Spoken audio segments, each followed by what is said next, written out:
കണ്ണും കണ്ണും കാത്തിരുന്നു.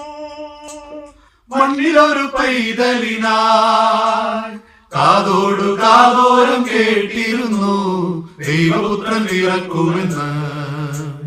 കണ്ണും കണ്ണും കണ്ണും കണ്ണും കാത്തിരുന്നു.